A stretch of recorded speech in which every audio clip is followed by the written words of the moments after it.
go.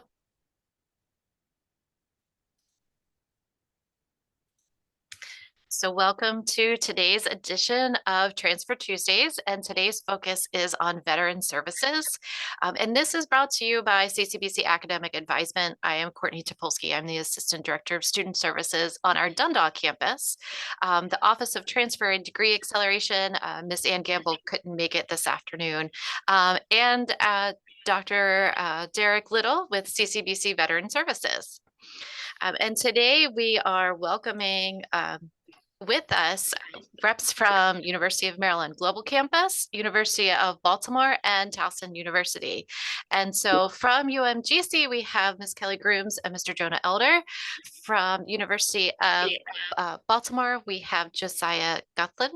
And from Towson University this afternoon, we have Toby, and I don't know how to pronounce your name, and I'm so sorry.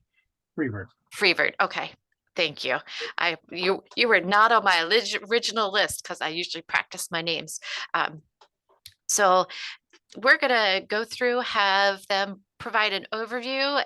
I have some questions to ask them, and hopefully our students will get some great information out of this.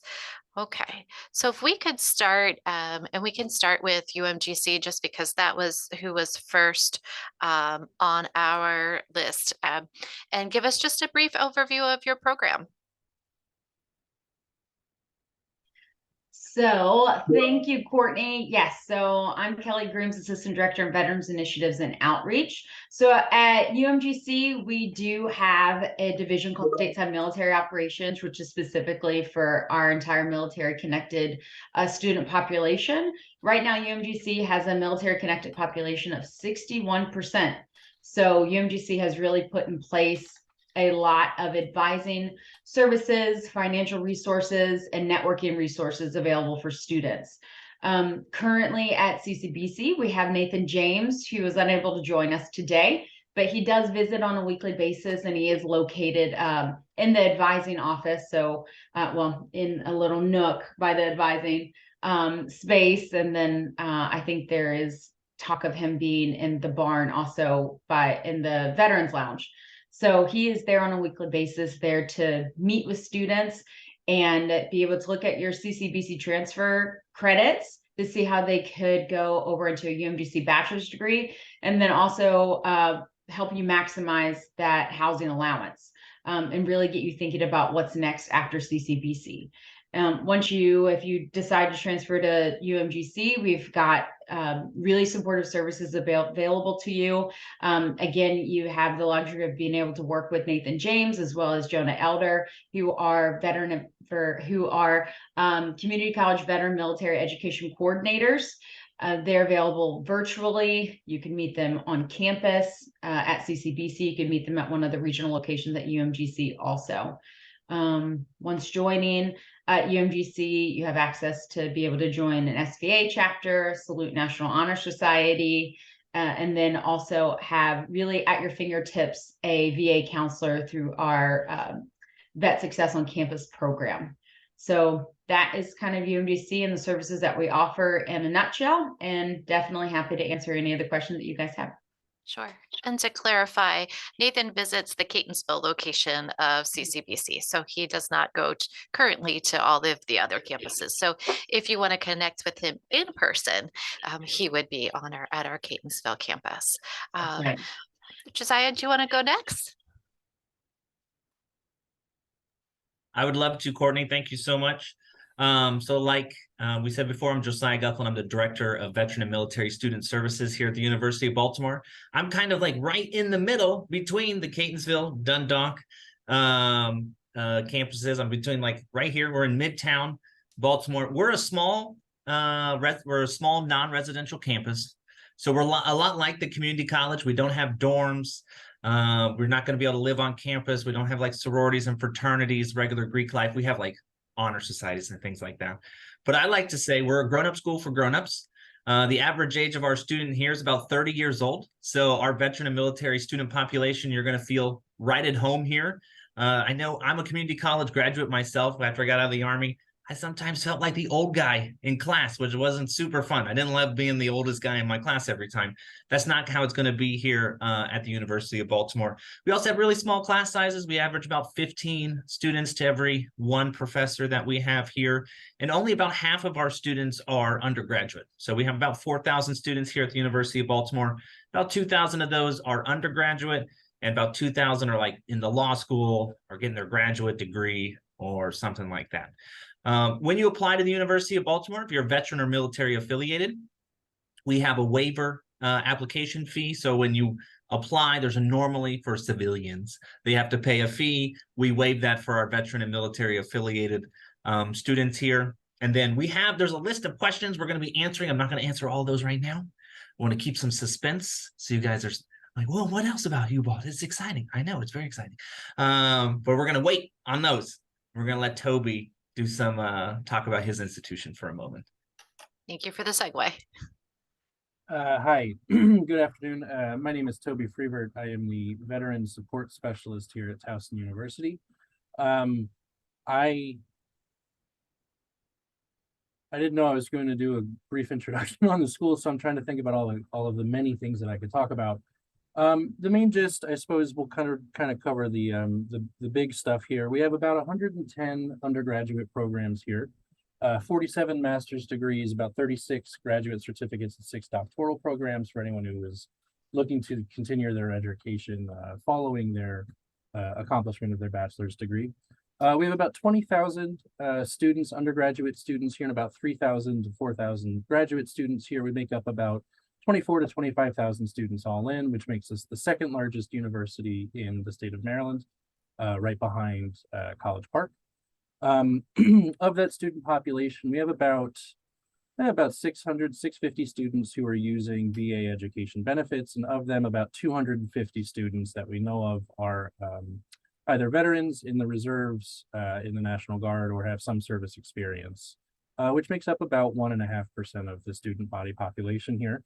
Our student to faculty ratio as of this past semester is about 16 to 1. The average class size is right around 24 students.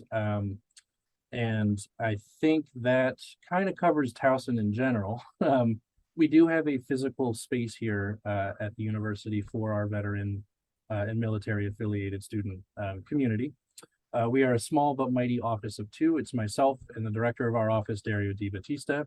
Our office does all manner of things. We like to say in our elevator pitch is that we want to provide outstanding support and services for our community from the day they apply to the day that they are alumni and beyond them. Including that, we do, of course, the VA education benefits, but we also do programming for social, academic, professional, and personal growth.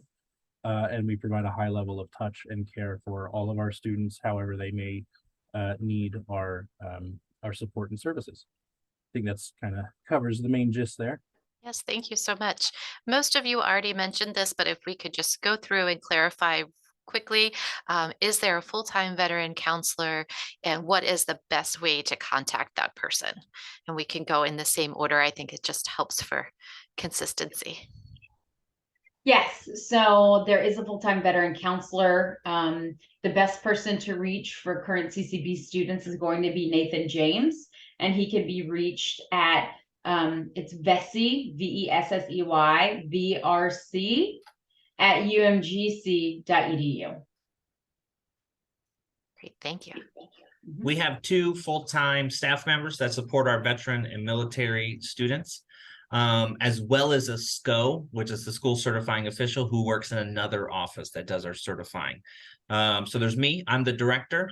I'm in charge of, doing a bunch of things that are really boring for students, like meetings and paperwork and strategic planning and things like that you don't want to talk about. It's really boring.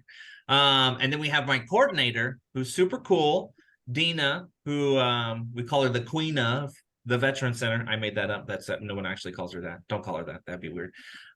She's in charge of our programming. And so she is here to run our social, emotional, our career, our academic, and our service programming. We have a 4-pillar approach to offering veteran student support programming. So we'll have like movies and speakers come in, and we'll do activities and like watch sports and do other things together as veterans, which is super fun. So we do have 2 full-time people. Neither of us do academic advising, though, just to be clear. Because we're mostly like 50% of graduate school, it's way too complicated for me. And so we just have the academic advisors in those colleges are the ones that are doing that, or the professors themselves for master's, graduate, and doctoral programs. Great, thank you. And Toby? Yes, so the short answer that's going to be a little too long is we have 2 full-time staff here whose entire job it is to work with vets in the military affiliated community. That's myself, and then the director of the Military and Veteran Center, Dario DiBattista.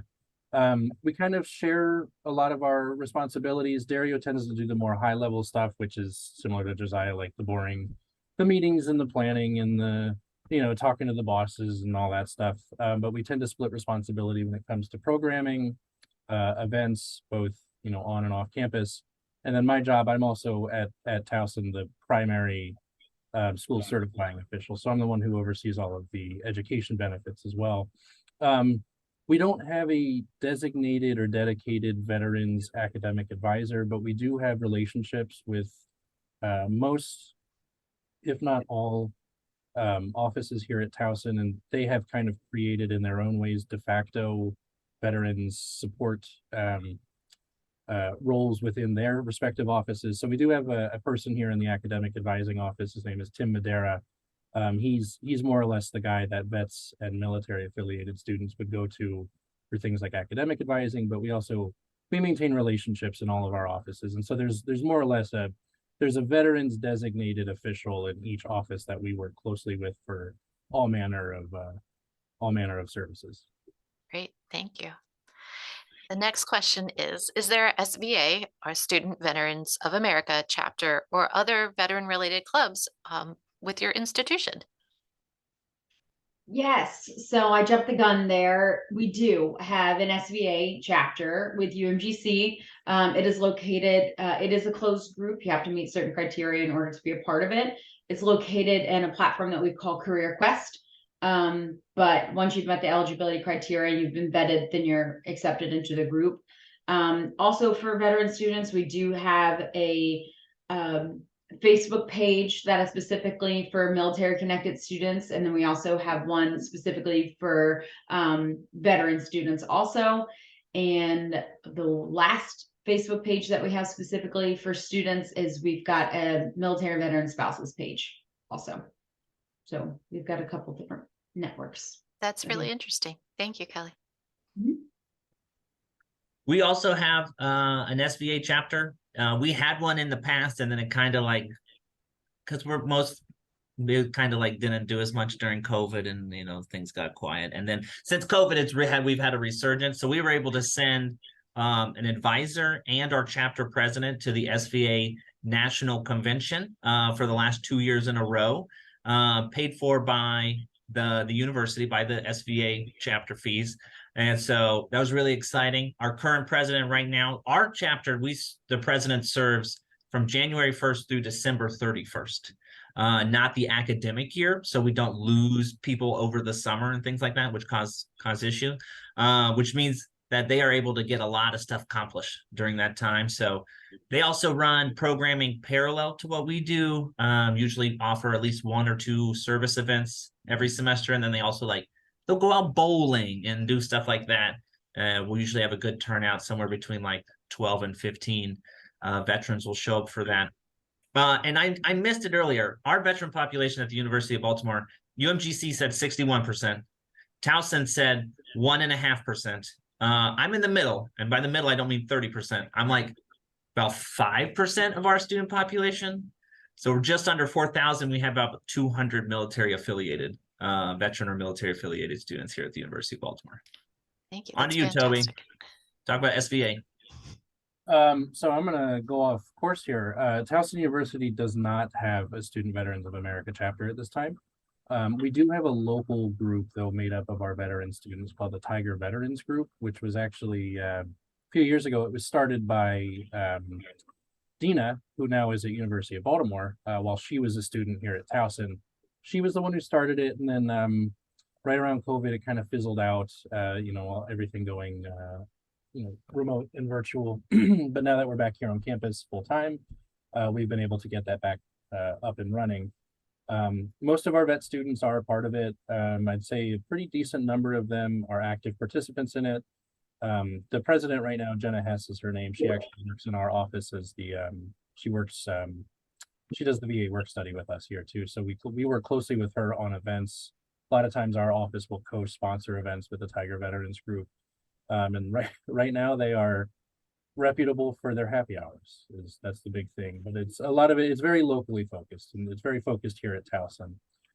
That's not to say that SVA is not going to happen in the future. That has been something that we've been looking into. Thank you. So the next question is about your Veteran Center. And one of the things that I want to point out that not everybody knows is that UMGC does have some in-person locations as well. So a lot of times students think that UMGC can only be done online, but they do have some in-person locations too.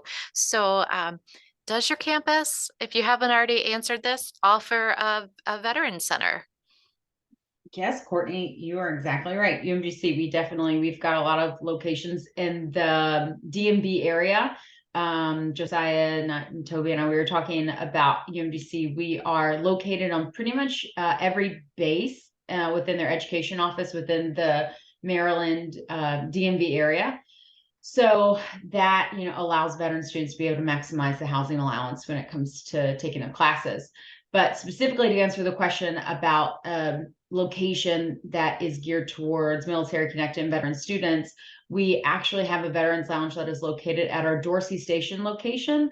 If you haven't heard of that, it's in another place you haven't heard of called Elkridge, Maryland. So yeah, it's by the Mark train station. So it is staffed by student veteran workers. So students that are veterans and taking classes, they staff that lounge twice a week currently from 10 to 2. And then, again, I guess we do have other locations that are specifically owned by UMGC that are for the military connected population. At a national landing location, we have Shady Grove, Hagerstown, but specifically for a lounge, we're located at Dorsey Station. Thank you. And I have been to that location on multiple occasions. It's pretty easy to find and actually not too far from our Catonsville campus. You're right. Yep. Here at the Veteran Center at the University of Baltimore, I moved my laptop so you guys can I'm going to give you a little tour of the Bob Parsons Veteran Center. So our center is actually named after Bob Parsons. Bob Parsons is an alumni of the University of Baltimore. He's also a Marine Corps veteran. I'm coming out of my office, and now we got the hallway here.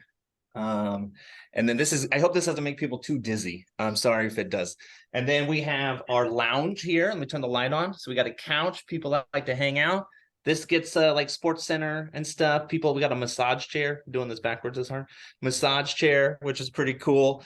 We got some archival artwork on the wall that we pulled from our own archives to put up in here. Then we got food, because everybody's hungry, especially college students, all the time. We got a fridge. It's usually stocked with some pretty good stuff. We got some water, some sodas in there. It's pretty good. But our Veteran Center is called the Bob Parsons Veteran Center because we were given a couple $1 million a couple of years ago to open this center just for our veteran and military affiliated students.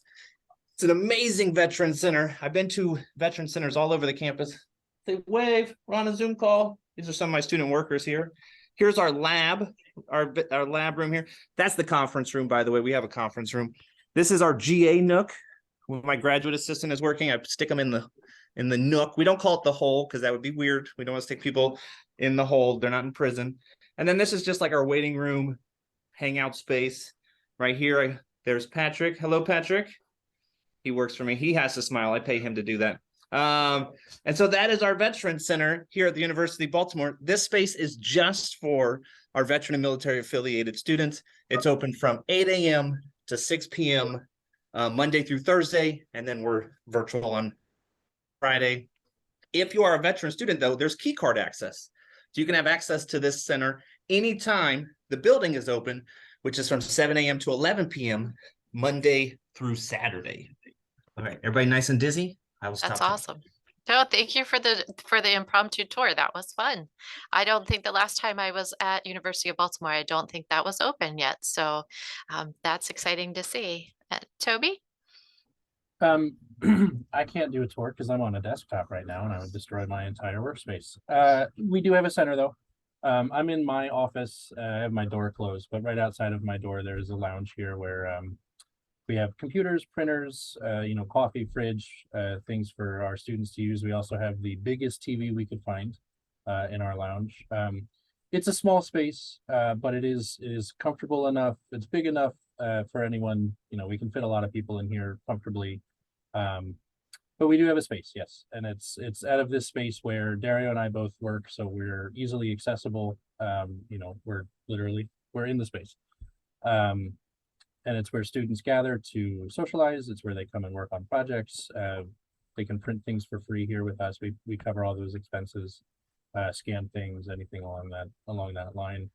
But yeah, we do have a nice space. The hope is in the near future, probably the next couple of years, we'll be moving into an even bigger space, in an even bigger and nicer and prettier building. Excellent. Thank you. We understand that, right, Derek?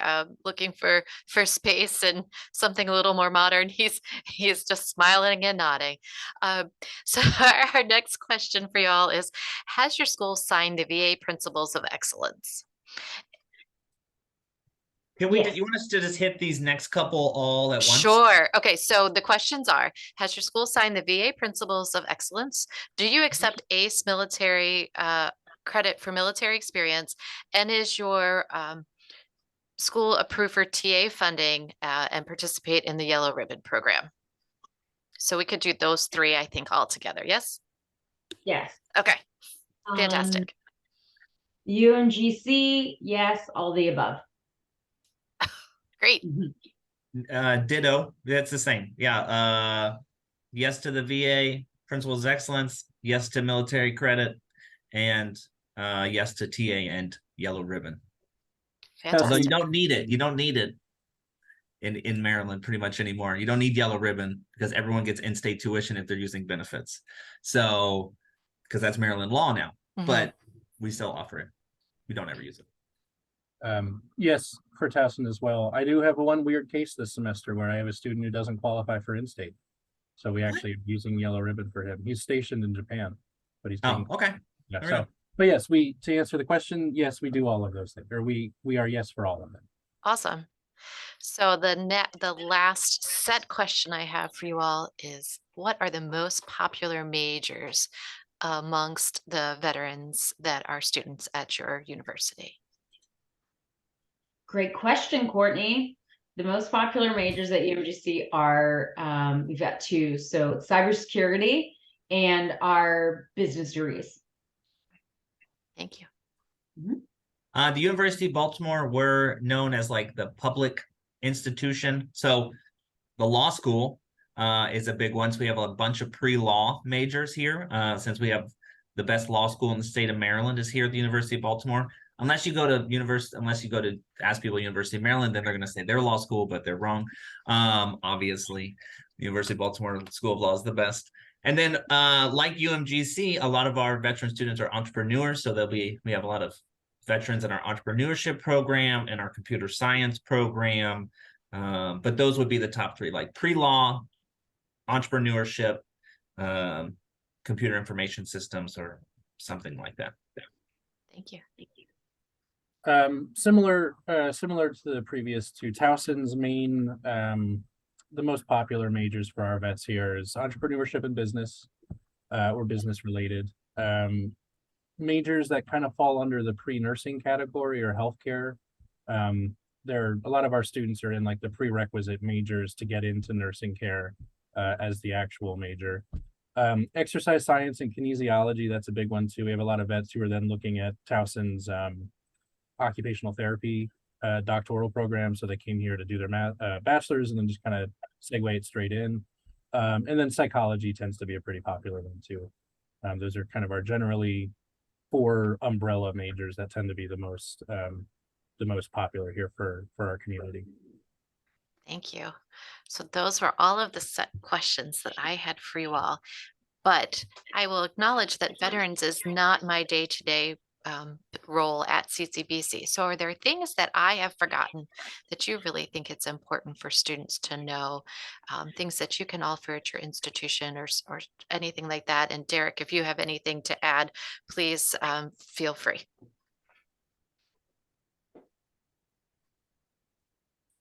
I think everyone has done a great job. I'm an outlier because I was able to graduate from 2 of the universities, Towson University and UMGC. Hopefully, if I get accepted into law school, which I have not applied for yet, the best law school in Maryland, then I'll be a graduate of UB as well. I just think that for veterans, they need to connect to the school that they would like to attend as soon as possible so that they don't miss any deadlines. I think one of the biggest challenges when transitioning from community college to university is that the universities, the deadlines are stricter and they don't want to have any missed opportunities. We encounter veterans now who are returning to school after many years, and they may not be eligible for benefits for the VA, but then they can qualify for state benefits. I attended UMGC using the Conroy Scholarship. It was great. You telling me I can go back to school not to pay anything? Sure. Where do I enroll? And it makes it easier for them. So I would say getting connected with the school as soon as possible, ensuring that they're meeting the deadlines, because the earlier you reach out to the school, the more time they have to spend with you to ensure that you can navigate and be accepted to the school in a timely manner without the additional stress and frustration and without missing any opportunities. And that you have these dedicated people at the university who are welcoming, they're familiar with the process. They can let you know beforehand which credits can be accepted, which credits you may want to retake. If you wanted to do like a summer bridge program that can assist you with progressing within your degree, and to let you know the options that's available. If you prefer more of an online environment, if you prefer your classes in person, the major that you're pursuing. So the earlier you can connect with the university that you plan on transferring to will be most beneficial. So along those lines, a quick segue. All 3 of the universities that are present today are partners with us in our Degrees to Succeed program. So students who know that they want to go to UMGC for online or University of Baltimore because their goal is law school, I'm just using these as an example, not to limit anything, or they want to go to Towson because it's right down the street and it's the most convenient place for them, right? Whatever the reason, if you know already what your school is going to be and it's one of these 3 schools, please talk with your academic advisor, Dr. Little, someone in the Veteran Center at CCBC, and say, hey, can we look and see if I'm eligible to participate in Degrees to Succeed? This will allow you to be advised by both CCBC and by the university that you want to go to while you're still at the community college finishing that associate's degree. And so you're getting the best of both worlds. It will waive that application fee, but it sounds like it's waived anyway. You may be eligible for additional scholarships. Some schools, they're stackable, some they aren't. So really, there's no downside to partnering with us with Degrees to Succeed. If you haven't seen that, if you just go on the CCBC website and literally type in Degrees to Succeed, it will come right up, and you can follow the links for any of our 3 schools that are here. We do have 7 partner schools, but the 3 folks that joined us today represent 3 of our 7 partners. But I want to turn it back over to you all. Anything that we missed that you want to make sure that we've shared about your university or the veteran services? I'll let you go first, Kelly, because you've gone first the whole time. You read my mind. I just wanted to add additionally to something that you said, Courtney, about just scholarships in general. So at UMUC, we have a great number of scholarships that are specifically only available for military connected students. So specifically in our Office of Veterans Initiatives, we are responsible for being the administrators of 2 $1,000 scholarships annually that are very simply awarded through an essay that does go through a review committee, but the eligibility criteria is not extensive. Additionally, we have the opportunity each year for students to be named the Student Veteran of the Year, which comes with obviously great clout and the opportunity to be recognized at our annual Veterans Day event with an award, a $3,000 scholarship, and of course the perks of meeting the president and being photographed and all that great stuff. And then we also, on a revolving basis, have an opportunity for veteran students to access something called a Veterans Assistance Fund. So within that fund, there are certain pillars that students are able to see if they fall into that pillar and be awarded up to $1,500 to $3,000, depending on their circumstances. So that is something that is, again, just exclusive for veteran students only. So just wanted to throw that out there also. Thank you. That's good information to have. I'm going to follow on Kelly's coattails there, right on the same thing. Our average veteran student gets about $1,000 scholarship. So almost all of our students get anywhere from $500 to $1,500 scholarship as a transfer student or as a new graduate degree student, because it's maybe like you go to UMGC after CCBC. UMGC is a great school. My sister has her degree from UMGC. Some of my favorite people on the planet work at UMGC. It's a great place to go. And then you want to get your master's degree or your graduate degree, or you want to go to law school or something like that, and you come to the University of Baltimore, we're still going to give you like a $500 to $1,500 scholarship for our veteran students. We do that for most of them. We call it like graduate new student scholarship or something, but anybody's eligible for them, but our veterans seem to get them at a very high rate. In addition to that, we have an open house on April 22nd. It's going to be here on campus. I'll be there. We'll have a number of our veteran students actually work with admissions to be there. And so you can actually talk with some younger veteran people, not old people like me, about their experience at the University of Baltimore. They don't get paid to do that, or not paid very much, get paid like in food. So they're going to tell you the honest truth. So if you're interested in that, come out and see us on April 22nd. You can sign up for it at ubalt.edu. It's on my television screen. It's right here. You can't see it because I have a blue pen, but ubalt, ubalt.edu. Just go there and you can sign up for the open house on April 22nd. Thank you.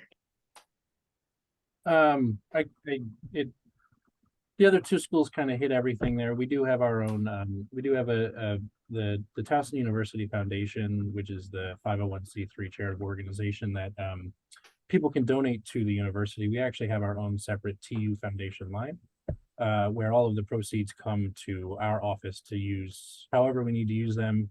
The only stipulation is that we use it on our community. So that includes, everything we're doing in our office with the supplies and the biggest TVs we can find and all of the video game consoles. But we do have an annual scholarship or a scholarship that vet students here can apply to.